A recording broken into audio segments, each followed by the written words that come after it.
You are listening to the Booktrospective Podcast, a podcast for all types of books. And even though we read all types of books across all different types of genres, we want to give a disclaimer.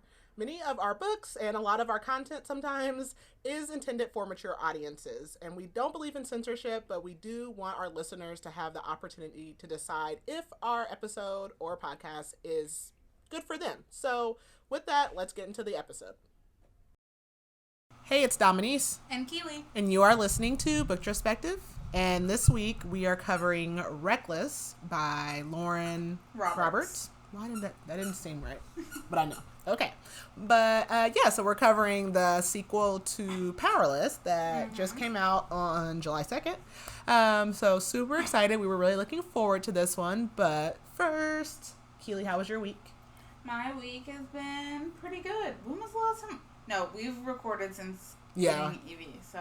Yeah, we did record. She was here last time. Yeah. She's more alert this week. So you may hear the occasional squeaker. She's definitely grown out of some of the shyness. Yeah, she's so cute. She's still a crybaby, but she's cute. She is, very much so. But pretty good week. We had our book club party last night. It was 8 to midnight. There were 13 of us in total, I believe. It was a great night. So we're tired because we're young old people, and that was late. It was late. But no, it was fun. Why did I do this? I don't know.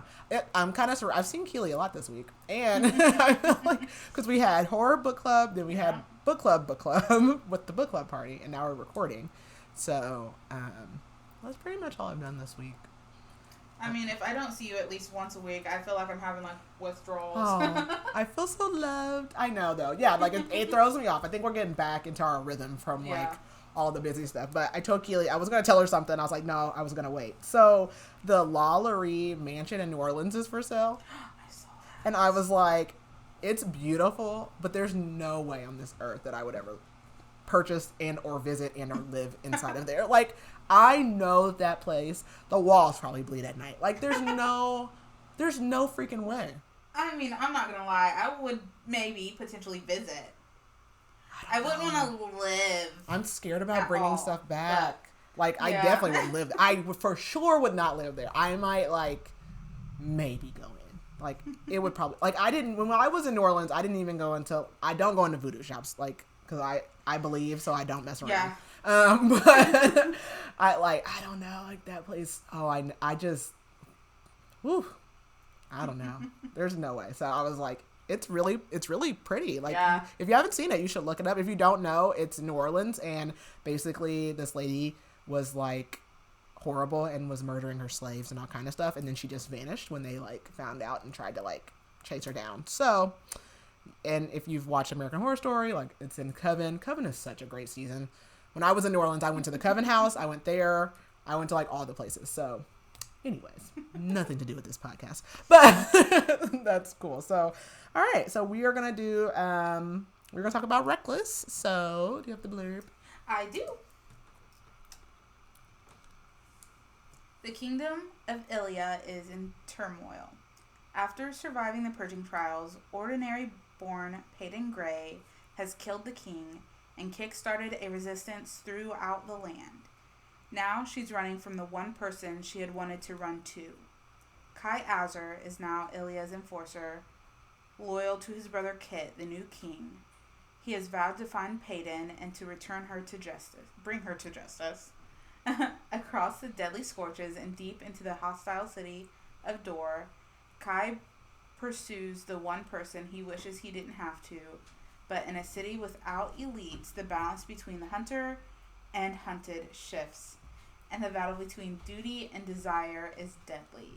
Be swept away in this kiss or kill romantasy trilogy, taking the world by storm. Okay, so if you could describe this book in one word, what would you say?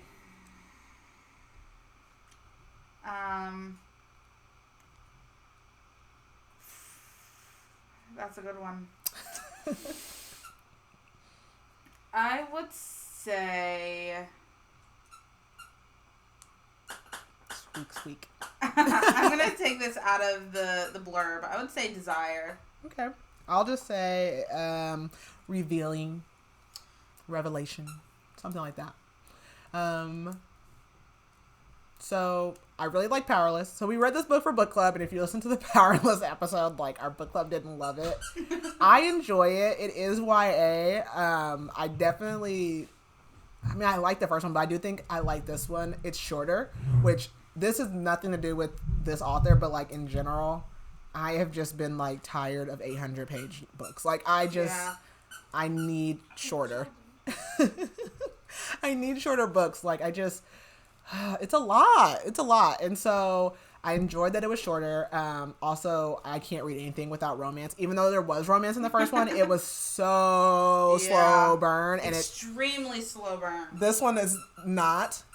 I mean, it's not like hot, and it's a YA book, but like it's quicker. So I was like, okay, we're getting somewhere. But yeah, I enjoyed it. I don't know, like, that there are triggers, really. Like, there's violence, but it's a YA book. Death. I mean, yeah. And it's a fantasy too. So, I mean, a lot of normal fantasy triggers. Yeah. Classism. Death, blood, classism. But yeah, so this book picks up almost immediately off of the end of the last book. So spoilers will be for probably both books, but just in a general summary, this book again follows Paedyn Gray, who is an ordinary in a world where there are ordinary people with no powers and elite people with powers, who in the previous book was like forced into this trial and pretended that she had powers, and at the end of it she does something pretty terrible, well, in some people's eyes pretty terrible, and she's on the run. And then it also follows Kai Azer. He is the prince, the second born prince to the king of Ilya, and he is what they call the enforcer. So he, because he can't be king because he's not first in line, he is like the fist that like threatens the kingdom. Like, he keeps everybody in line, and so he is tasked in this book to hunt her down. And then we also, in this book, which is different than the first one, we get a third point of view. This book does switch POVs, which is Kitt, which is Kai's older brother, who is to be king. And basically this most of this book follows like trying to get Paedyn captured and brought back to Ilya. When we get Kitt's POV, he is in a new role, and so like it's just like him dealing with like a lot of things like mentally, and that's pretty much what this book is about. So if you have not read Powerless or Reckless, and you don't want to be spoiled, then I suggest you pause here and come back later. Otherwise, we're gonna go ahead and get started. So I don't know what you call that little thing. Like, what do you call it? Like the little quote at the beginning, like before they, like the authors, what is that? Like when they like leave something in the beginning. Like the dedication? Yes. I was like, what's that thing called? And I love the dedication. I know. It says, for the reckless souls who dare to love and be loved. And I was like, I like that. So I put that in here. So this book opens up with a prologue from Kai. He is in the kitchen with Gail. We met Gail in the first book because she's like the cook. But like the boys, Kai and Kitt, like they spend a lot of time with Gail. She like gives them sweet honey buns and all kinds of stuff. And what we learn is that Kitt has not left his father's study since the event. So just to quickly summarize, at the end of the last book, the resistance, which is the ordinaries with some of the elites, so some of the people with powers, decided to try to like overthrow the king of Ilya, which is Kitt and Kai's dad, but they weren't able to because they didn't realize that Kai's power is that he can take anybody's power. And so one of the people that was there, they're known as silencers, they can like mute your power, but he was able to like learn how to reflect that, so he was able to break free. And so they basically, the whole plan was botched. But in that, Paedyn ends up like fleeing because they kill her friend Adina, and as she's like fleeing, she runs into the king and ends up killing him because he killed her father. But come to find out, not only did he order her father to be killed, and she saw it when she was a kid, it was Kai that killed him. It was his first kill. And so like, and throughout the whole first book, Paedyn and Kai are like budding romance, but also like Kitt likes Paedyn too. So kind of a love triangle, but like he's the only one on that side of the triangle, really. So yeah, so the king is dead. Kitt is now king, and he has not left his father's study since all of that happened. And so obviously Kai's first mission is now, he is now the enforcer. So like their like brother relationship is basically kind of like ended, and it's now king and enforcer. And he's like, I want you to bring me Paedyn. He wants her alive. But like, we don't know who, but Kai goes out to like the garden, and he like gets like matches, almost like a candle, and like blows them out like it's someone's birthday. Like, and he just wishes whoever this person happy birthday, with like a sticky bun. That's what they call, like, I said honey bun. That's basically what it is. It's a honey bun. So we go over to Paedyn, and she is in her old home because she has not made it out of the city yet. And she's like trying to find the like trap door where the resistance used to meet, but she obviously like can't turn on lights and stuff because she's not supposed to be there. She's just, you know, they're on the hunt for her. And all she can think about is what the king said to her about Kai killing her dad. And so, like at the very end also, like when she was running, Kai let her go. And basically was like, he was giving her a head start because obviously she just killed his dad. So she's like still hurt. She stitched herself up, but she's like, none of the resistance are like anywhere to be found. She killed the king with her dad's dagger that she always carried with her. And like, she basically had stabbed him with like his sword and then like threw the dagger into his like throat or whatever. And she didn't have time to go back and get it, obviously. So like now she doesn't have that dagger anymore. So she's got some different dagger. And the king, before he was killed, kind of, it's not a brand. He like, I don't know how you would say it. He carved into her chest an O, like signaling that she's ordinary. So like she'll never forget it. No one will like not know that she is ordinary because she had been pretending to be a psychic, which isn't a real thing. So she finds it. She finds this book and she realizes it's her dad's journal. So she grabs that. And she's like, I know I have to go before they find me. And she's planning on going across the Scorches to the city of Dor, which we saw, like, or introduced to the Scorches in the first book, because that is where Kai would exile people who were, like, hiding the ordinaries. And it's basically like a desert.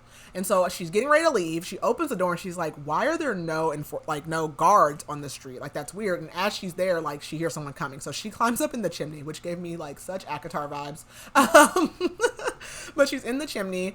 And like 5 Imperials or guards come in, and Kai is like, look for the hidden passage. And she does not want to fight him right now because she's weak, but she had vowed to herself that the next time she saw him, she was going to kill him because he killed her dad. So he killed her dad, she killed his dad. I mean, I say we call it a truce, but yeah. Whatever. So he's like talking, and she assumes like he knows that she's there because he's like asking like, do you know what you do to me? Like all these kind of questions. And then like, but she realizes that he's not talking to her as if she's there. He's just kind of like talking. But then he sees that dagger. She had like thrown the other dagger she had like into the boards or something. And he's like, yes, she's here.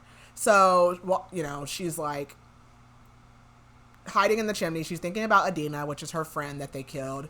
And one of the Imperials like comes in and like, you know, I don't think she's here. And as like they are gonna go, and Kai's like, it's a good thing you're not here because I still haven't found my courage. Because he basically was like, when he gave her a head start, he was like, the next time I see you, like, I hope I have enough courage to basically like kill her or whatever. So we switch over to Kai, and it's been 5 days, and he like hasn't grieved for his dad, he hasn't cried, and he has not gotten over Pei either. So he's like got all this turmoil about his feelings. And like as they're searching her house, he's like, okay, I guess she did listen, she ran. But as they're like coming out of the house, because they assume she wasn't in there, and Imperial's like, oh, I see her on the roof, which I'm like, girl, why didn't you wait for them to like leave? But but so she's running on the roof, and he's like, bring her to me or whatever. So she's running, he throws a knife and like cuts her thigh, which slows her down, but she still manages to get away, and he's like, find her basically. And the reason that there were no guards in the city is because he had cleared the city out so that it was easy to find her. And he remembers how, like, she hates killing people. And even during the trials in the first book, she had killed a girl named Sadie. But even though he didn't want to bury her because, like, she was trying to kill Paedyn, he still buried her because that's what Paedyn will do. Like, even if it's her enemy, she would still bury the dead. And so she kills one of his guards, and he knows that this probably hurt her. So he's like, I'll bury him for her. So we switch back over to Pei. She feels terrible for killing the guard. She's like, that's another death on my hands. And she's thinking of how, like, she should kill Kai. And when he said, like, promised me to stay alive long enough to stab me in the back. Like, she's like reflecting all that, and she tries, but she's like basically she's like, go do it. Like, he's in her like line of sight or whatever, but she just can't bring herself to do it. So she hears him talking to the Imperial, like the body, and she realizes like this is Kai, like not his enforcer persona, but like this is Kai, and he's basically like the whole thing he said, like, I'm gonna bury you because she would bury you, blah blah blah blah. So he does that, and she like hates that she doesn't hate him. She's laying on the roof. She just lays there for like hours. And finally she like goes to get down, and an Imperial grabs her, but she kills him as well. And she's like, that's just another like death. Like, it's just adding up. So she makes it to the Scorches, and she's like, okay, it'll probably just take me 5 days to walk the door, which I was like, there's no way I would make it. But no. Yeah. So she's like walking, and then she like sleeps in the desert. She has like a pack with her, and like when she sleeps, like she's like, she can only see Adina, and she's like, I'm going to kill Blair, which I'm like, you should have killed Blair before all of this even happened. But so we go back over to Kai, and he's like going back to see Kitt, and he's like, Kitt just looks tired. He hasn't been changing his clothes. He's not sleeping. He's not doing anything. And he tries to tell Kitt, like, you need to rest, but like they don't have this brotherly bond anymore. He's not listening. And Kitt's like, sleep is for the dead. And we learn that, so Kitt does not have the same mom as Kai. Kai's mom is the queen, and she's not doing well. Like, she's really sick since her husband was killed. And so Kitt asks Kai, like, is that Pae's blood on you? And Kai says, would you be more disappointed if it was or if it wasn't? And Kitt says he doesn't know. And Kai just tells him, like, I chased her, we burned her house to the ground, and this blood is actually from an Imperial that she killed. Kitt says she does have a habit of stabbing people, doesn't she? And Kai says, well, I'm getting ready to go after her. Kitt asks him, like, are you going to be able to, like, do what I need you to do and bring her back here because of your history? And he's like, also because, like, you disobeyed father by sparing children that you were supposed to kill. And, like, that's crappy because Kitt knew about that and, like, wasn't mad about it. Right. And now he's, like, switched or whatever. But, like, Kitt's whole thing was, like, he always felt like he wasn't good enough for his dad, and they all feel that way. But he's, like, his dad was law, basically. Like, so he would never, like, go against what his father said. So Kai reminds Kitt, like, you had feelings for her too. And, like, they have never, like, talked about the fact that they both had feelings for this girl. And Kitt says that his feelings died when she killed him. And Kai, like, is like, yeah, we're both lying to ourselves, but whatever. And he tells Kitt, like, I'll bring her alive. And he's like, we are brothers. Like, don't forget that. And also, like, she killed my father too. Like, he wasn't just your dad. And he takes off his enforcer ring, and he's like, because it's almost like Kitt doesn't trust him, so he's like, give this back to me when I earn your trust, basically. And we switch over to Pae real quickly. Like, she's been walking for days, she's miserable, and she's like almost out of supplies. So back over to Kai. He's now in the Scorches, and he sees like a mirage of her, and like the mirage changes, and then she's covered in his dad's blood. And she reminds him, like, you're covered from all your kills, too. And he, like, wakes up, and they're in the desert. So he's been in the desert for 3 days, and he's like, I'm going insane. He wonders if everything, like, that her and him had was just, like, a ploy to help the ordinaries and kill his dad. And he wonders if he even cares that she killed his father, though. Like, he's so... Because he hated his father, but, like, it was still his father. So he's torn about that, too. We switch over to Pae. She's delusional as well. She's talking to a scorpion.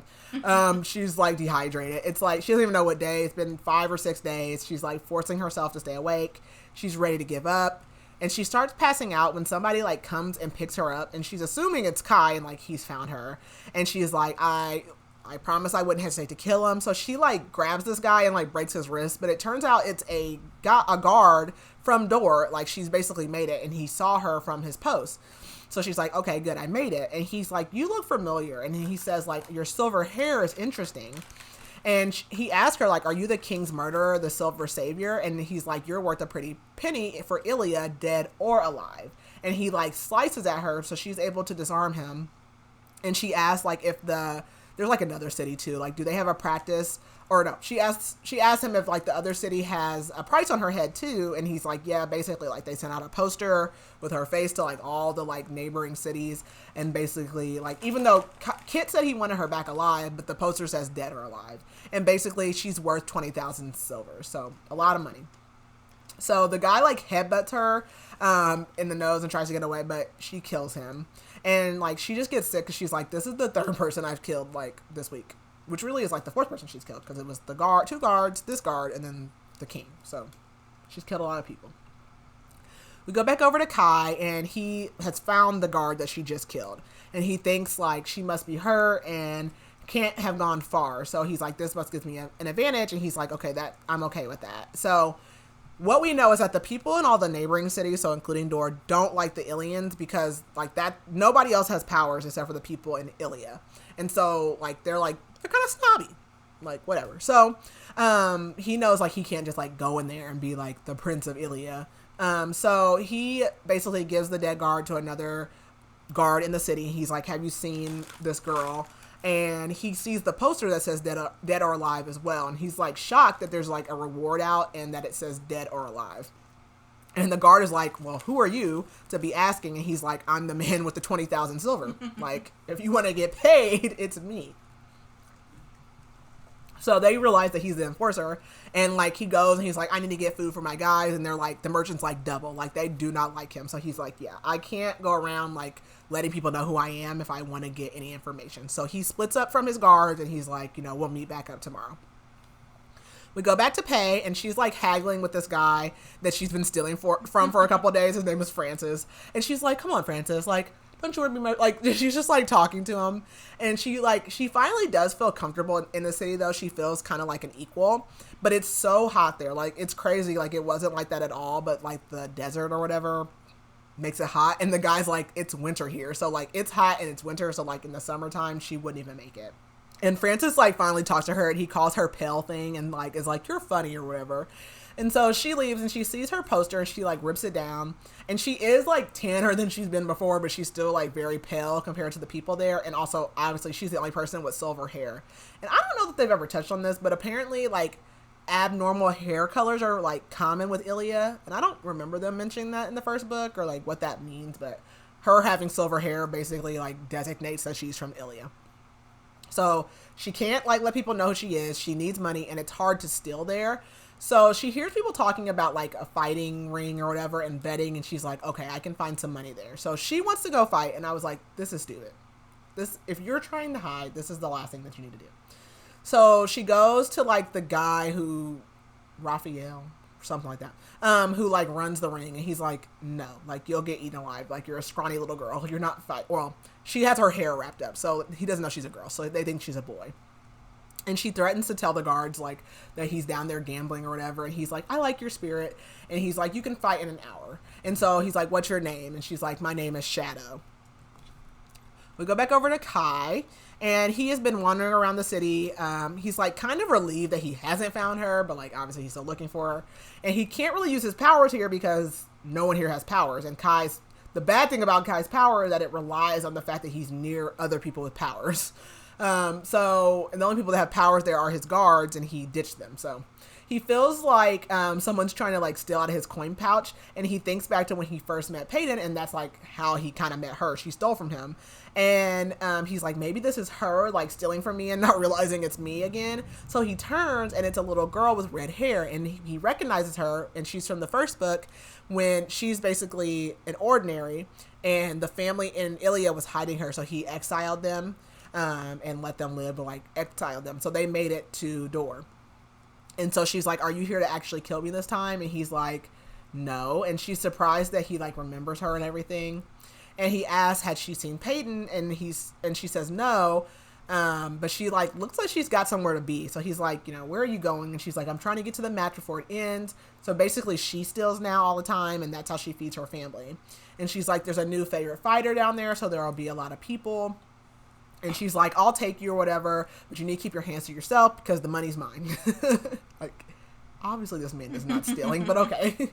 And so he tells her, like, by the way, when your hands are too heavy, like, you need to, like, learn how to be lighter in your touch when you're stealing, basically. So she goes to the cellar, basically, and he wonders, like, did he turn her into this? Like, basically, just like Paedyn. So we go back over to Pay, and she's fighting this guy named Slick. And she's like, they must call him Slick because he's sweaty. Gross. And she's basically been fighting for a couple of days now. She's defeated all of her other opponents. And she is fighting with a scarf on her head. And I said, how in the hell is this scarf staying on her head? There's like, I can't keep a scarf on my head like throughout a whole day without it like sliding off. So how you're doing like a fight with a scarf on, I do not know. But she's like, I know that this is risky, but like I've made more money. So she's basically like a little greedy right now. And so she hasn't stopped fighting, even though she's probably got enough. So she should chill out. So she wins against Slick and she goes to get her winnings. And she hears Kai come up and he asks, is Shadow up for another round?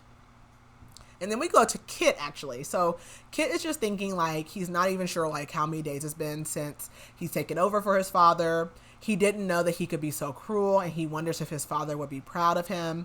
And he thinks that Kai is really the king that his father wanted because Kai is cruel, and unfortunately he's the second son, and so he can't be.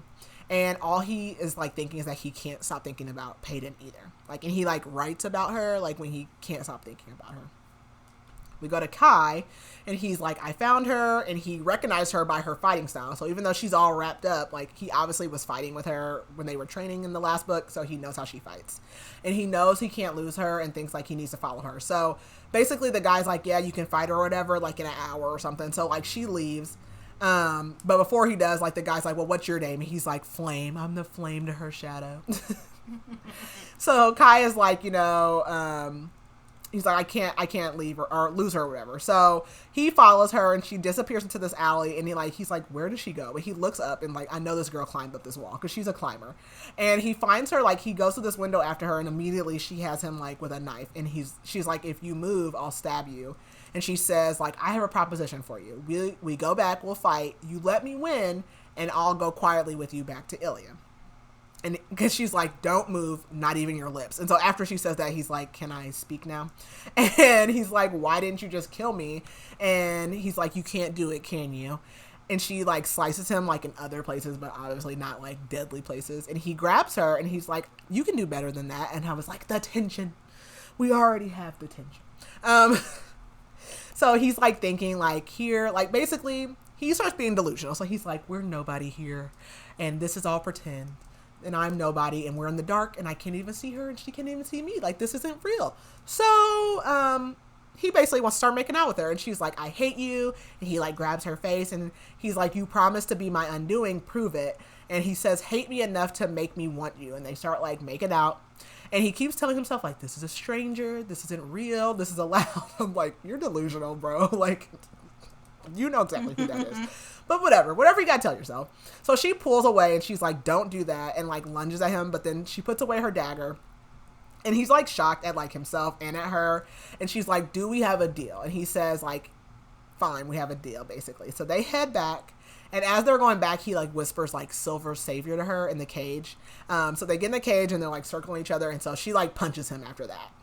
And she asks like, are you prepared to let me go? And he kind of like gets the upper hand. But then she flips him and she takes back control and she like knees him in the balls, which is something she did to the other guy. And the whole crowd's like, ooh. And he's like, all right, let's wrap this up so you can come quietly. And he threatens to like take her scarf off her hair because everyone there is like going to be after her, like, because they want that 20,000. So like she knows like she can't do that. So instead she rips his bandana that he's been wearing off and reveals him as the enforcer. So we switch back over to Pei, and like she rips that bandana off, and she's like, God, he's still gorgeous. Like, oh my God, I hate you. And he says like, well, that was a mistake, darling. And like, you guys know, he loves darling. And he grabs her face and pulls her down, pulling her scarf, and he's like trying to take it off, and she bites him. And he's like, what the hell? Why are you biting me? So he pins her down, and then he like pulls out her scarf. He's like, I'm going to take it off. And she's like, fine, let's end this fight. And she knees him in the balls again. I'm like, girl, that's a good. Don't do that. So she pulls her dagger and he says, you're going to kill me in front of all of these people. And he's like, it wouldn't be the first time you spilled royal blood. And she's like trying to tell herself to do it, but she just can't. And he's like, I'm going to teach you. And like he pulls off her scarf. So everyone's trying to get at her. And she's like, well, how do you plan on getting me out of here now? And he's like, I needed you to need me. So he's like, I'm the enforcer. This is mine. Like no one's going to touch her basically. And he like basically was like, the enforcer was the only way that you were going to get out of here. But she's like, okay, like I'll just deal with him once he gets me out of here. So he says like, you'll need to get off my lap if you plan on getting out of here. And she's like, oh yeah, because I was still like straddling him. And he says like, I'm going to be taking her out of here to the crowd or whatever. And he's like, as the enforcer, she's my property. And like that ticks her off. And he basically tells the crowd, like, if you try anything, like, I'll show you just how brutal the elites can be, and, like, scares the crowd. Even though he doesn't really, like, mean to do that, but he knows he has to scare them. And so as they're walking out, she actually feels free for a second because she's like, well, I'm not running, but like no one's going to get me, so I don't have to be scared for this moment. But he's like pulling her or whatever, and she's like, what is your plan? And he's like, I don't typically tell my prisoners like what my plan is for them. And she's like, I'm not moving from this spot until you tell me what's going on. She's like planting her feet, and he's like, do you want me to throw you over my shoulder again? Because he's done that before. And he's like, you're entitled for a criminal. And he's like, everything that I've done has been for the king. And she says, you killed a father, and so did I. And he's like, what? And she's able to like get him on the ground, but he has a dagger at her back, so like they're kind of like in the same space. So he says, you killed the king. And she said, yes, but more importantly, he was a tyrant who tried to kill me because I don't have powers. And she says, what else did I kill, Prince? And he says, you killed my father. And she says, that's another thing we have in common. And he, at this point, is just now like learning this. He did not realize that that was her father that he killed. He had no idea. But she doesn't believe it, like, because how could he not know? And he's like, Paedyn, but then his guards come up. And so she slices his shoulder and like runs off. So we switch over to Kai, and he's like, this girl is a pain in my ass. And he's like, pain in the ass doesn't even describe how much of a pain in the ass she is. And so he's chasing her through the streets, and he's distracted by the fact that he killed her father, and like that was his first kill. And so he wonders like, well, how does she know that? And I didn't know that. And like, why was he sent to kill him in the first place? And so he realizes, like, now thinking back, that the house that he just burned down was the house that he went to kill that man. And so like, he's like, maybe she's lying, but then he's like putting the dots together. He's like, okay, like, no, that was the same house. Like, that was her father. And so he catches up to her, and he throws a knife at her thigh, which takes her down. And she says, like, I'm not going without a fight. And he says, well, you won't have much fight if you don't rest. Because he can tell, like, she's exhausted. She's been fighting for money, or, like, in this, like, she's not rested since she's been on the run. And he's like, you know, like, you need to rest. And she says, do you want me to come calmly to my doom? And he feels bad because he's like, he doesn't want her to die, but, like, he's also got to do his job. And he's like, to himself, he's like, I want her to fight. And he's like, I want her to burn for me. And I'm like, okay, Bridgerton. So he gives them a room at an inn for just like the two of them. And she's like, okay, like, are your men going to come in this room as well? And he's like, no. And so she's like, so you think you can handle me? And he's like, I think I'm the only one who can handle you. But she's like still bleeding. So he tries to like bandage her up. And I love like how they like are constantly like cutting themselves up. It gives me very much like Mr. and Mrs. Smith because it's like they like tear each other up and then like bandage each other. Like it's like constant. And it's so funny to me. So he's like trying to help her or whatever. And they basically talk about Kitt because he's like, you know, was that always like your intention? And she's like, no, like it wasn't my intentions when I came to like do all that stuff with Kitt and like, you know, like sneak around him or whatever. But she's like, everything I did was also for Ilya. And she's like, he's looking at her and she just like looks bad. Like he can tell like she's been through a lot. And he sees like a scar on her, knowing like his father must have done that because she's like scrubbing herself clean. And he's like, girl, like if you scrub too hard, you ain't gonna have no skin left. And she's like, why are you even doing this? And he says like, well, I don't want to have to carry you all the way home. And she's like, great, Kitt must have big plans for me then. And he tells her like, I didn't know that that was your father. And he says, I didn't know that day when I woke up that I was even going to make my first kill that day. And he says like it took his father like 3 years before he even told him like who he killed and like why he killed him or whatever. Like, so he just really had no idea.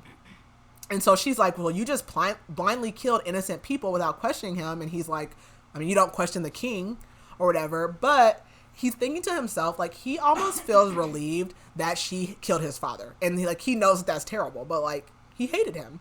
And so she's like, turn around. And he's like, why? You're my prisoner. And she's like, I have to get undressed. And so he turns around and he's like standing there. And he's like, can I turn around now? And she's like, yeah, I'm in the bed. And she's like, so she takes up the whole bed because she's like, you're not sleeping with me. So we switch over to Pay, and it's the next morning, and he's like forcing her awake. And he says like, we have to get home. And she's like, that's not my home. And he's like, what do you mean? And she's like, you know, basically like all of her family's dead. Adina's dead. Her father's dead. The house is burned down. Like Ilya's not her home.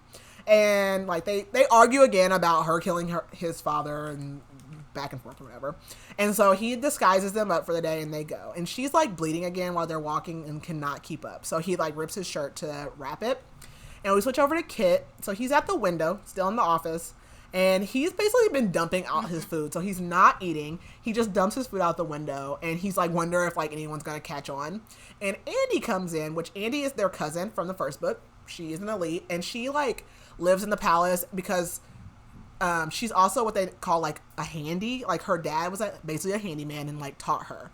And she's like, yeah, I'm here to fix your window. And he's like, why didn't you just say you wanted to see me? And she's like, would you have let me if I did? And she's like, I miss you. Jax misses you, which is their like younger brother. And he's like, don't do that. And she says, I think your window really is broken. And he's like, why? And she says, well, food always seems to be falling out of it. And she like calls him Kitt, and he's like, king. I'm the king now. And he says like, basically he's like, I don't know how to breathe without my father's command. Like he's doing bad.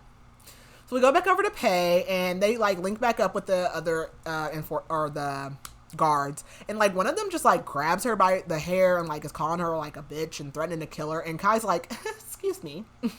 He's like, you there, I don't even really know your name, why are you touching her? And he's like, if you ever touch her again, I will kill you because she's mine. And so like they have horses, so he's like, we're gonna get on these horses, we're gonna go back. But apparently she's afraid of horses, so she's like, I'll walk. So they're riding, she's walking, but she can like barely make it because her leg is bleeding. So he stops and like stitches up her leg. And she's like, you couldn't have done that yesterday. And he's like, well, I didn't want to let you get away from me, so no. And she tries to come up with a plan of like, okay, how can I get out of here? So she starts dragging her feet again, and he's like, oh my God, like whatever. So she's like, well, can you get me up on the horse? Like I'll ride with you. And so he's like, fine. So he starts picking her up, but this is because she knows he has a dagger. So he picks her up, and she's like, well, oh no, I can't get up here. But like what she does all that to distract is she steals his dagger, and she like drops it in her boot, which like cuts her, but she's like, whatever, now I got a knife. So like she has a knife now. So we go back over to Kai, and they're arguing again about, this time they're arguing about like the ordinaries and the elites, because in the first book, what we learn in the history is that there was like a plague, which kind of caused the elites to have powers, and then supposedly like the ordinaries being around is causing the elites to like dwindle, and like apparently like they have a disease almost. And she's like, you don't even know if that's true. And he's like, well, that's the history. Like they're arguing about that. And so he's like, this is why Ilya has to stay isolated. And she's like, you know what, I agree, you do have to stay isolated. He's like, oh, you do? And he's like, yeah, because of greed. Like you do that because of greed, because you don't want anybody else to be in power. But he's like kind of thinking like how her perspective is so different like from his, because obviously he's raised up in a palace, that's all he's taught to know. She's out in the real world and like sees it from the other side. And she tells him like, well, maybe she was like, maybe you're like the disease one, like maybe your powers are the disease. And like she's like, do you really believe that I have a disease that's like killing you guys off? And he says like something, and she's like, I don't really know like what's true or not, but she's like, I do know that I deserve to live, basically. Like I don't deserve to be killed because you think that I have a disease. So they sleep that night, and he wakes up to a bunch of arrows being like fired into their camp, and she's got a knife to his neck. So she pulled her knife. So we go back over to Pay, and she's like holding the knife, and he's like, we're being ambushed, like what are you doing? And she's like, no, I think I'm being rescued. And someone comes up to her and says, hey princess. And it is Lena, Lenny, and Finn, who are they were part of the resistance that she was meeting back at her dad's house. And she basically knew it was them because she recognized the arrowheads are like red, and they're the ones the resistance makes. And then like Finn also carves like an F into all the arrows he shoots for whatever reason. So she knew it was him. So they get her, and they like bind up Kai, and they take them back to Door. And they killed like all the guards, so it's just them. And so she's like, what's going on? What's been going on in Ilya? And Lena's basically like, the resistance is done. Most people did not survive the attack, and those that did are either captured or they like ran. And Callum was kind of like the leader of the resistance, and like they said that the king has him, but they don't like know like what that condition is or whatever. And so they were like, we went to your house, but it was burned down. And they ask her like, how did you kill the king? And so she basically tells them how she was like coming from the castle and all of that again. And she asks like, how is Kitt the king? And they're like, well, the rumor is he's gone mad because he doesn't come out of the study. And he like tosses his, like they know that he tosses his food. So like everybody does know that he's throwing his food out of the window. And basically like the people aren't doing well either, like because Kitt hasn't like addressed them. And also like a lot of them hate her because they like their king, especially like the elites, because like, you know, kept them in power. So they're pretty pissed.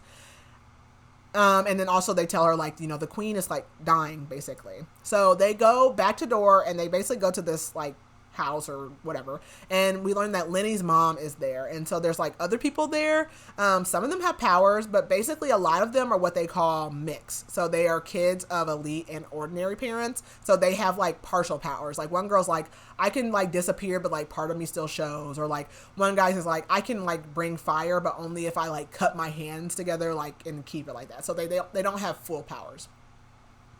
And they're like, you know, what should we do with Kai or whatever? And she's like, oh, put him by me. Like, my feet are freezing. Like, she's going to, like, torture him with her cold feet.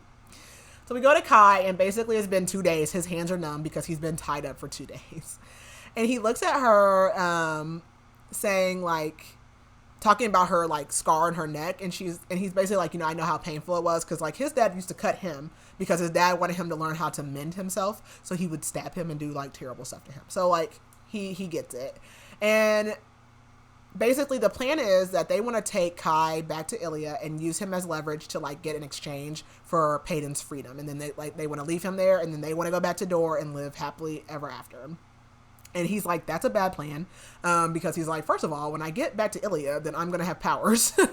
And he's like, also he's like, I don't think that Kitt's going to like go for that. Like, I don't think he cares about me that much or whatever. But he's like fidgeting, and she's like, what's wrong with you? He's like, my nose itches, can you scratch it? And you know, she's like, you know, I think Kitt loves you more than he hates me, but Kai's like not really sure.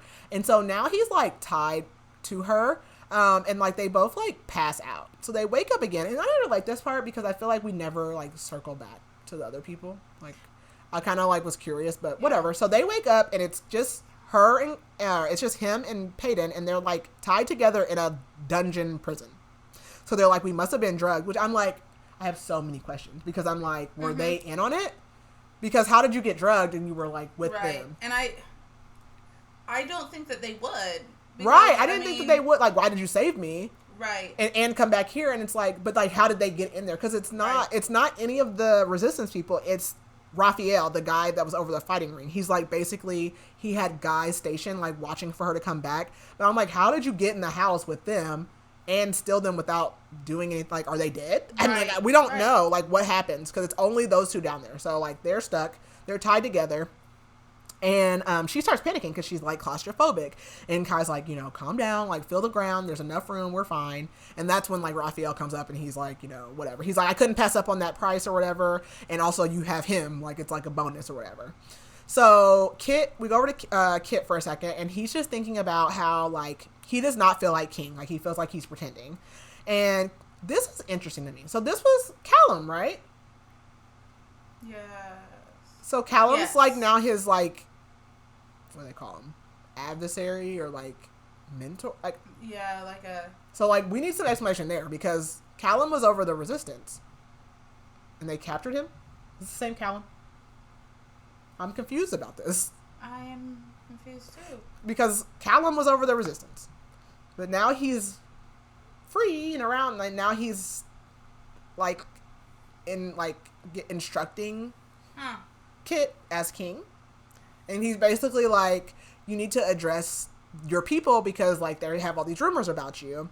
And he pulls out this box, and he's just like, you know, your dad always had the 3 B's, like bravery, something and something, I don't know, I just remember the brave part. And he's like, you know, like be like your dad. So we go back to Pay, and they're trying to escape. Like, so basically they're trying to like, they're only tied up with like ropes, so they're trying to like cut the ropes on rocks, and then like somebody comes in, so they sit down, and then they like get up and try it again, and they like get them cut or whatever, and they sit back like down till like somebody comes in the cell. And so she asked him like, do you regret what happened between us? And he's like, you know, just go to sleep, like whatever. And so they do that, and they wake up because there's a guard coming in like with food, and they attack him, and they get out, and that's when she realizes that it's only them down there. So like again, we don't know where all the rest of the people are that just saved them. So what they learned from like Raphael, because they were like, it smells horrible in here. And he's like, yeah, the sewer's underneath here. Like they flush it out every couple of days. And he's like, oh, they should be flushing it out soon or whatever. So they jump down the sewer and they're like running because they're being chased, but they come to a dead end. And like Kai, like she's panicking and Kai's just like, you know, like whatever, like we're going to die. Like this is the end. And she's like, what? Like whatever. And he's like, pay. And she's like, don't say my name. Like you're saying goodbye. And so like, he's like, well, your name is a nice one to die on my lips. And he tells her, like, I don't regret anything about us. And he asks her if she regrets it. And she says, I regret not doing it right and being what I need to be. So they start, like, making out. And she says, like, I'm reckless incarnate. So we switch back over to Kai. And Paedyn tells him, like, I hate you. But they're, like, still kissing. And he's like, prove it. Use me or whatever. And now the water is rising because they're flushing the sewer. And so, like, they're going to drown. Mm-hmm. And because they just stop chasing them because they know that they're gonna drown. So the water's rising and she can't swim. So like she's like, they're rising up to the top or whatever, and she's like, I feel air, and she's like, oh, there's a grate. And so like they're running out of air, and like Kai's like running out of energy because he's holding her and he's trying to like push open this grate, and he's so tired, and he's like, you know, this is how it's gonna end or whatever. So we switch over to Pei, and he threw her through the grate, and like he's like drowning. So she like coughs and like realizes like I'm alive, he saved me, and she's like, he's in the sewer, and she's like, I could just leave him, like he could just die, like whatever, but she doesn't, and she jumps back in and she gets him out and pulls him onto the street. And the other reason that he was like struggling is because the chain that was attached to them or whatever is like wrapped around his neck and he wasn't breathing. So she starts like slapping him. That's not working. So she's doing compressions and she's like, don't be dramatic. Like she's like kind of crying, like, come on. And she's like, this is what I wanted. Like, why am I saving him? But he wakes up. But she realizes like that little moment they just had, like nothing really changed, but like they can't go back because they thought they were going to die. So they just like confessed all their feelings. And she's just like, I can't let myself give in to him though. Like he killed my dad. Like I can't. And she thinks back. She's like telling him like, Lenny would call me a cockroach because when they just saved them in the desert, he was like, you're like a cockroach. And she's like, that's disgusting. And he's like, no, I mean like cockroaches like never die. And he's like, you managed like to get out of every situation or whatever. And she tells Kai, like, what happened between us was a mistake. And because he's like about to kiss her again. And he like still like leans in, but he actually like chains them together. And he says, it's the only way that I can make sure my mission makes it back. And she's pissed off and she's like, don't talk to me. So we switch back over to Kai and like she is not talking to him. And they're looking for a place to like stay for the night and to bathe because she's like, well, your mission needs a bath. So they don't have any money or anything. So she like is walking and she's like, well, we can't just walk around with this chain. So she does her like normal trick. She knocks over this like merchant's cart and she's like, oh, I'm so sorry. But she grabs like like a skirt or whatever and ties it around so that they can't see the chain. And so he's like, we need to walk close together because they have this chain on. And he's like, you know, like a couple.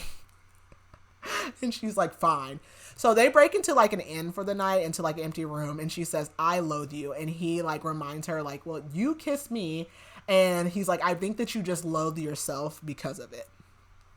So we switch back over to Pei, and they both like took a bath, and he comes out, he's like shirtless in a towel, and she's like, oh God.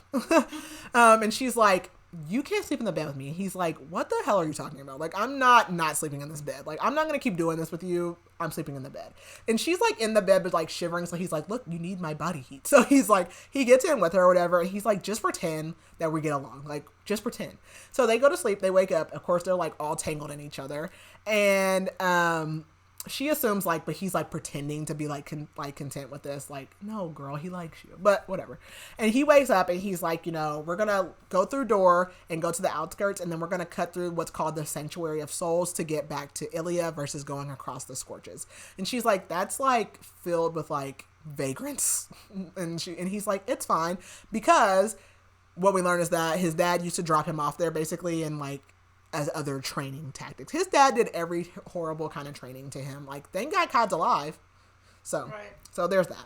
So they get dressed, and he like almost kind of like discards her vest, and she's like, no, like that's Adina made that or whatever. And as they're getting dressed, like someone like the like innkeeper bangs on the door, so they like jump out the window, and he starts like chasing them. And so like they're running, and there's like guards chasing after them. So he pulls her in an alley, and he's like, just pretend. And he like pushes her against the wall and is like making out with her, but it works. And the guards run by, and like they're like flushed or whatever. But there's that. So we go back over to Kitt. And he starts carrying this box around. We don't know what's in the box. He's carrying this box around everywhere. And somebody comes in and like updates him that basically like they haven't seen Kai, and he's like, he should be back by now. It's been like 2 weeks. He's like, just stay on the outskirts and watch for him. And he wonders like, did they run away together, or did Kai run away from me? Like, am I that terrible? And so he thinks of how like his whole kingdom thinks he's mad now, and how it's absurd. Like, he thinks it's absurd that he's grieving over his dad. Because at this point he's like, his dad really wasn't a good person. He's like, why am I even doing this? And he's like, you know what? Today, I'm done. Like, I'm done grieving him. He's like, I miss hanging out with my brother and, like, doing whatever. And he, like, doesn't want to feel full of hatred every day. So he's like, I'm not doing this anymore. Which I thought was healthy. Yeah. So we go back to Kai, and he has her bound by the hands now because basically they made it away, and like they slept or whatever, and of course like he woke up to a knife in his neck, and so now she's bound by her hands. So they're walking, and they're like on the edges, and some guy recognizes them, threatens to grab them. So they run, and she pulls him into this like gentleman's club, and like basically like, I mean, it's kind of like a strip club. So like she's sitting on his, it's very Akatar. But like she's sitting on his lap, and like he's like kind of like gambling or whatever. I don't know. And the guys come in, and like they're able to distract him. She's got some hat on, and for the life of me, the only thing I could picture was like a giant sun hat. Like, yeah, I'm like, what is this hat that she's like, and I'm big old floppy. I know, and I'm like, how absurd is that? Like, no one would just be walking around. Yeah. But I was like, he's got some hat on her, but I'm like, that seems like the most ridiculous thing in my mind. Yeah, that's like, what I was picturing too. I need somebody else to like give me something, because I'm like, that's all I can see. So if it's something else, like, I need to see it. But whatever, they're able to like make it out. And also like while she's over there in there, like some girl comes up as like, oh, I'll take your spot or whatever, and she like, no. And she's like, he's not interested or something like that, and he's like, oh, are you jealous? And so we go over to Pei, and she's like still pretending to like, this is while she's in there, like she's still pretending to be with Kai. And so they're finally able to like take a chance and sneak out, and basically they talk about her dad, and Kai tells her like, I didn't want to kill your dad, like I didn't have a choice. So we go back over to Kai, and they are approaching the Sanctuary of Souls, and he's like, do you want me to braid your hair again? Because that was something he did in the first book. And she's like, you weren't very good at it or whatever. And also like she seems kind of jealous, and she's like, because she's like, how did you even learn how to braid? And he never told her, because like, I mean, I would assume like you've been braiding other girls' hair, like whatever. Right. And he's like, you know, I've only ever braided your hair and Ava's. And she's like, is that one of your lovers? And we learn like, no, Ava was actually his sister. So Ava was born 11 years ago, and her birthday just passed. So that's whose birthday he was celebrating in the garden. And she's buried in the garden. And what we learn is that Ava was like really sick. She was born sickly, and her mom, like their mom almost died giving birth to her. And because she was so sick, their dad hid her, because like, you can't have the bloodline looking weak or whatever. Yeah. So she wasn't allowed to like do anything. And she ended up dying when she was 4 years old. And that's why she's also buried in the garden and not with like the rest of the family, because to the rest of the world, she does not exist. And that's how he learned how to braid hair. And so they're just talking, and like she asks him like, have you ever killed any of those mixes, like the kids? And he tells her like he really actually couldn't tell the difference, but like now he knows, and he's like, now I probably like would have to or whatever. But the thing about Kai is that like, because his dad was so arrogant, that the reason like that he didn't know that she wasn't a mundane, which the mundanes are like lower elites, and the reason he didn't know that she didn't have any powers is because his dad never felt like it was worthy to like test it out on like the lesser people. So like he didn't know about the mundane really. He doesn't know about the mixes. Like, so he's still learning stuff too. So we switch back over to Pei, and then it's the next day. So they get horses to like cross this sanctuary. And of course they get caught as they're like stealing the horse or whatever.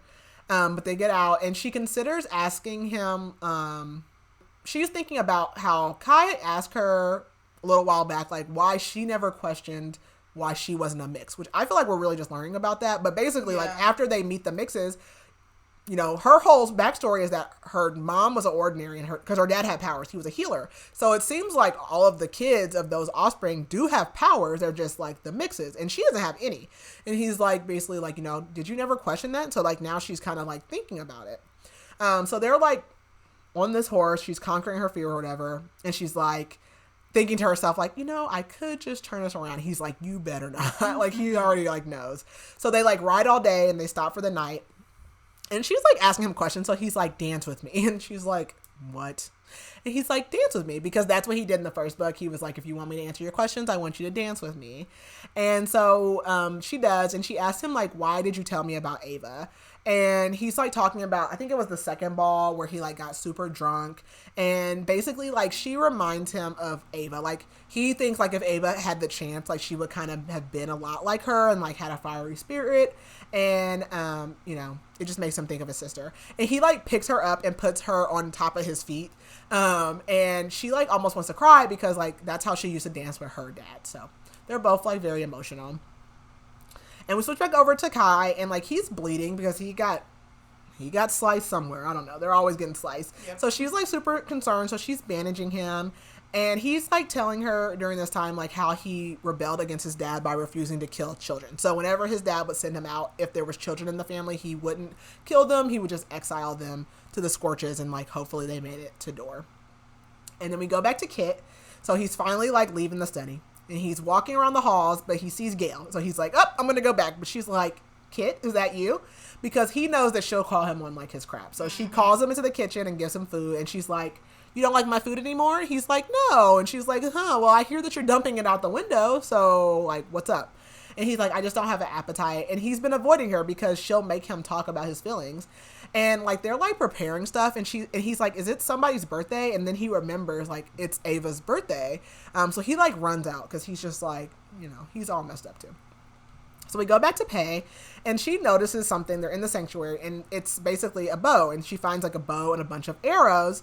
And then she finds like this pool of water. So, like they get down, and Kai like holds her hand. They get in the pool, and he's like, "Are you trying to drown me?" And she's like, "No." And she starts to like take her like clothes off to get in there or whatever. And he's like, "You don't want me to turn around or whatever." But they get in, and like he's splashing her, but then he remembers she can't swim. So, and it's kind of deep. So he's like, you know, just get on my back or whatever. Like I'll swim. So they, like swim around, and like after they get out or whatever, he's like, "What would you do without me?" And she's like, "I'd be free." And she like asked him like, could you just kill me fast? Like whenever they get back. And she tells him like, we're enemies. And he says like, you don't have to like hate me. Like, and he's like, I don't even think you do hate me. I think you hate that you don't hate me. And he kind of like draws her into him, and he's like, just pretend, because he's still doing this pretend delusional stuff or whatever. So they start like making out again. But she's like, is this just a distraction? And like, whatever. So after they had got out, the horse was gone. And I'm like, you didn't think to like tie it up or anything. Right. Like you just let it like run loose. Of course it's gone. So they like run for shelter because it's raining, and they're like trying to start a fire. So she's pulling pages out of the diary, but then she realizes it's the diary. So she's like, oh wait, this is my father's diary. So she opens it, and like the first entry is like from 10 years before she was born. And basically the king offered him a job, but he was writing how he didn't trust it. And basically he was like thinking that the king wanted to do another purge. And basically the king had like kind of like takes all the healers, because the healers are the only ones that know that there is no disease. Like they're the only ones that can tell. So he keeps them like under his like control in the palace, because there are no healers out in Loot except for her dad. And so she's like, this is proof that there's no disease. And Kai's like, you know, I don't believe that. Like he could have been lying, but also he's like, I can't believe that, because that means I just was killing innocent people for no reason. And he's like angry and like super remorseful. And like she reads another entry, and it basically says like her dad like knows that there are ordinary hiding, and he wants to find them, and he wants to like fight with them. And then there's another one. He had found some of them, and like they start the resistance, and it's growing. And then there's an entry 3 weeks before she was born, and it says like basically he's all broken up because her mom died, and he's like, I'm a healer, I couldn't even heal her. And he's like, I buried her in the backyard with the baby. And she's like, I'm alive. So that doesn't make any sense. And then we find out that very shortly after that, someone dropped her off on his doorstep. So she's crushed because she's like, my entire life was a lie. He wasn't even my dad. And Kai's like, no, he was still your dad. Like, whatever. But this explains it, why she's ordinary, because he's not her dad. So she must have just been the offspring of two ordinaries. And so, like, then there's another one. And this is when Callum joined the resistance and they started meeting at the house. But then, like, her dad was, like, writing that, like, they just weren't strong enough, so they would just have to keep working. And then, like, 6 years go by, and he doesn't write. And then all of a sudden he writes again, and he's basically talking about how he's training her to do, like, the psychic thing and telling her, like, he's considered telling her the truth. And then his last entry is that, like, you know, he's scared to tell her the truth about, like, everything, like, with the resistance and everything, and he just wants his little girl to stay his little girl forever. And that's really sad. Yeah. So we switch back over to Kai, and, like, she's just not even talking since she read that. And so, like, they're both struggling with, like, their new truths. And he says, like, you know, we should go. And she's like, can you just stop flirting with me? And she goes, I'm not diseased, so you have no reason to hate what I am or what I don't have. And he says, like, I don't, basically. And she's like, well, you're still taking me back. And he says, you're not just a mission to me. You're more terrifying than that. You're a need. And then they hear, like, a snap, and all of a sudden he goes down because he's got an arrow in his shoulder. Yep. So we switch over to Pae, and there's arrows flying, so they run, and she, like, leaves him, but she still has those arrows and bow that she found. So she, like, is taking down these people that are after them. And he tells he tells her, like, you know, we're almost out of the sanctuary, so, like, let's just keep going or whatever. And she still is like, I hate each time I have to kill people. Like, I just keep having to kill people. And then, like, another one comes up, and she goes to kill him this time, but Kai kills him with a dagger. And she's like, how did you throw that? He's like, my left arm. And he's like, my soul is standing up for the both of us. Like, let me take this kill, basically. So they find another cave for shelter, and she wants to, like, stitch him up, but she doesn't have anything. So she just wraps him, and she's like, distract me. And he says, I'm jealous that you killed my father. And she's like, what? And he's like, I've hated him my whole life. Like, he's always hated him. And he says, I actually hated him when what he did to Ava. Like, that was, like, the starting point. And then he tortured him and all the other stuff. So he's always hated him, but what started it was how he treated Ava. And she starts panicking because she's just like, there's blood on me, and I can just smell blood, and there's blood in my hair. And she's just, like, overcome with guilt, and she's like, cut it off. And she's like, cut off my braid. And he's like, are you sure? And she's like, no, cut it off. It's heavy. And he doesn't want to. He's like, we can wash your hair, but no. So she cuts her hair. So he cuts it, and then he, like, cleans her hands, like, really thoroughly, like, trying to get all the blood off. And then he kisses her thumbs, which is something he also told her about Ava, was that, like, I don't know if he says what Ava's power was, but or she didn't really manifest it because she was weak. Yeah.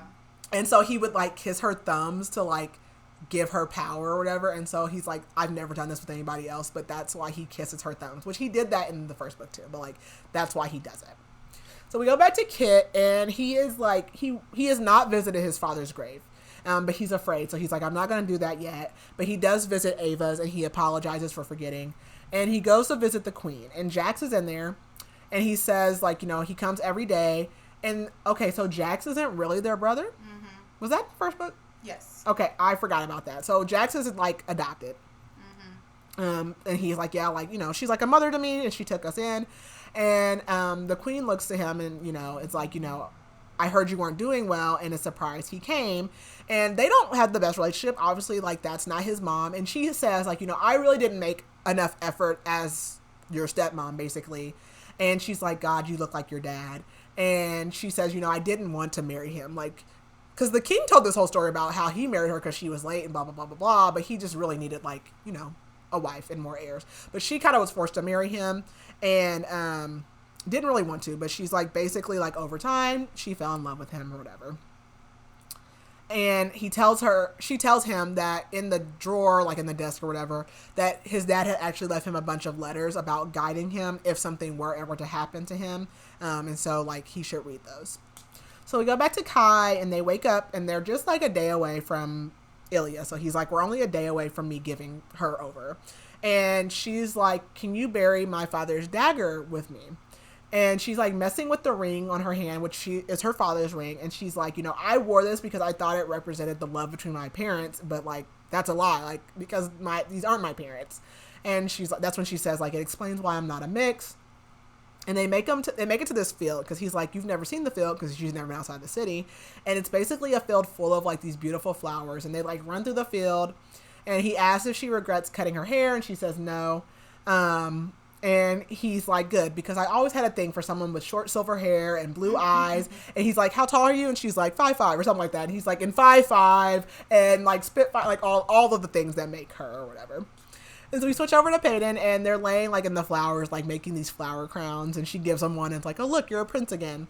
And she, like, winces a little bit about the carving on her chest, but he hasn't seen it yet.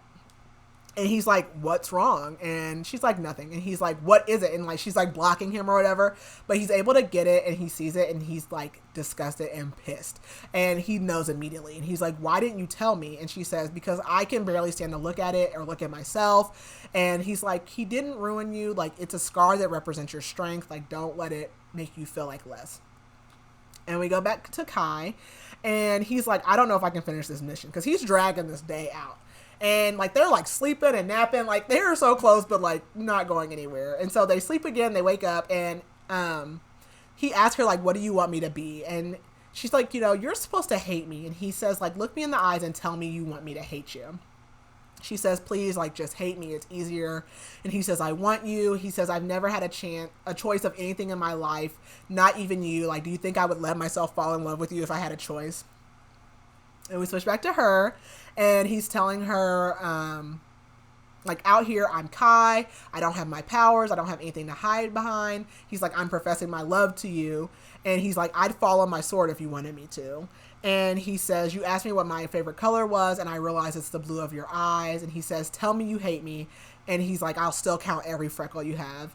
And she asks, like, is this for pretend now? And he's like, no, it never was. Like, I was just delusional. And she's like, you know, what about our fathers? He's like, I'm not holding that against you. Like, whatever. Like, he's over that. He's moved on from that. And she says that she forgives him and that she wanted to be his undoing, but she couldn't. And he says, you are my ruin. And he says, call me crazy, but just call me yours. And she tells him that she loves how he, like, flicks her nose and how, like, he's always, like, known what she's needed, even when she didn't, like, ripping her dress that day. And she's like, do you really count all my freckles? And he said, yes, all 28 of them. And he pulls her in and he's like, you need to get out of here. And she's like, what about Kitt? And he's like, I'll deal with him.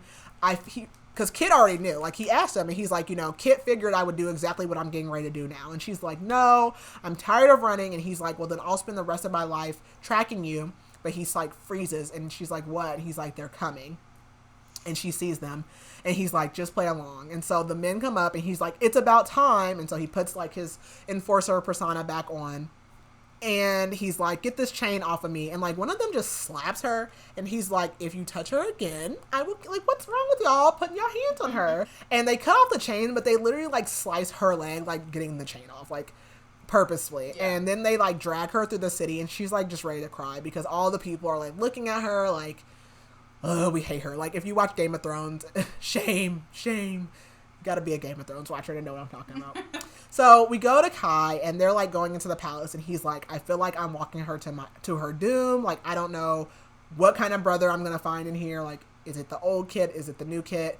And they go in there, and Kitt's like, I was worried because it's taken so long. And Kai says, well, we ran into some unfortunate circumstances. And Kitt says, okay, well, are there any other unfortunate circumstances I need to know about? And he's like, he says something, and Kitt's like, you didn't answer my question. Like, basically, he's like, did something happen between you and her? And he's like, no. And we switch back over to Pei. And, like, Kitt will not look at her. And she knows, like, that's what he meant by what he was asking Kai.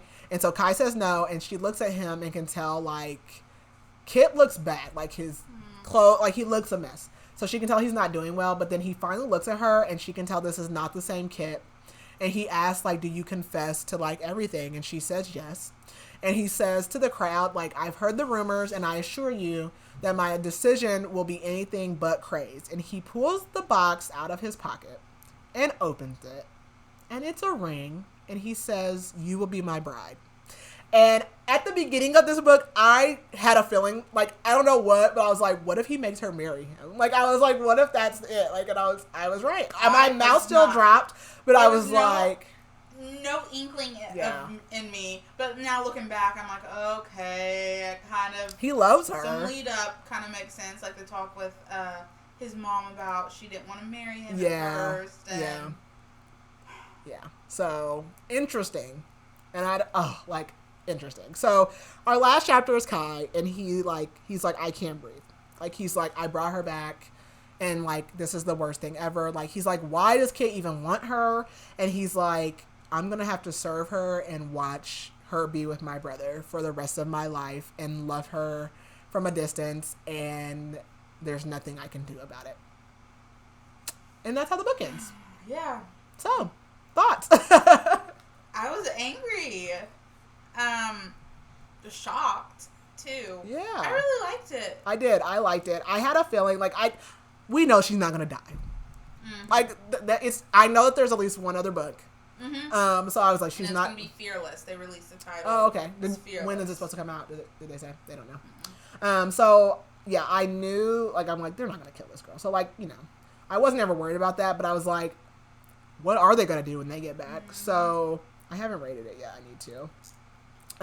But yeah, like, I don't know what made me think that. And I never guess stuff. You guys know that. So I'm like, what if he marries her? And I'm like, that's so shitty to Kai. Like, do you not like your brother that much? Like, why? And she doesn't like you. Right.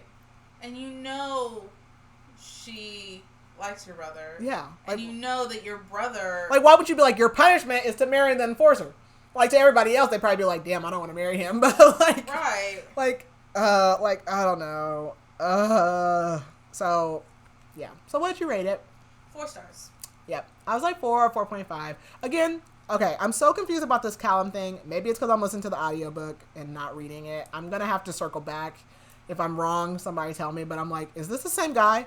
And I'm like, is this going to be explained if it is in the next book? Because, like, they're assuming that he's being tortured and he's just out. So, like, I'm like, did he, like... I don't know. We don't know. Like, I have no idea. So, that's interesting. We don't know what happened to all the rest of the people when they got kidnapped. So, there's that. And then, like, you know what? I'm going to assume there's going to be a happy ending. So, somehow, she's not going to marry Kitt, and she's going to end up with Kai. So, I'm like, how do we get to there? Well, she does, and... Yeah. They have to get out of it. Something. I don't know. Yeah. So... Yeah, I don't know. I like this one. Oh, gosh. Poor Kai. I like Kai so much. I don't dislike Kitt. Like, I don't. Mm-hmm. But I like Kai more.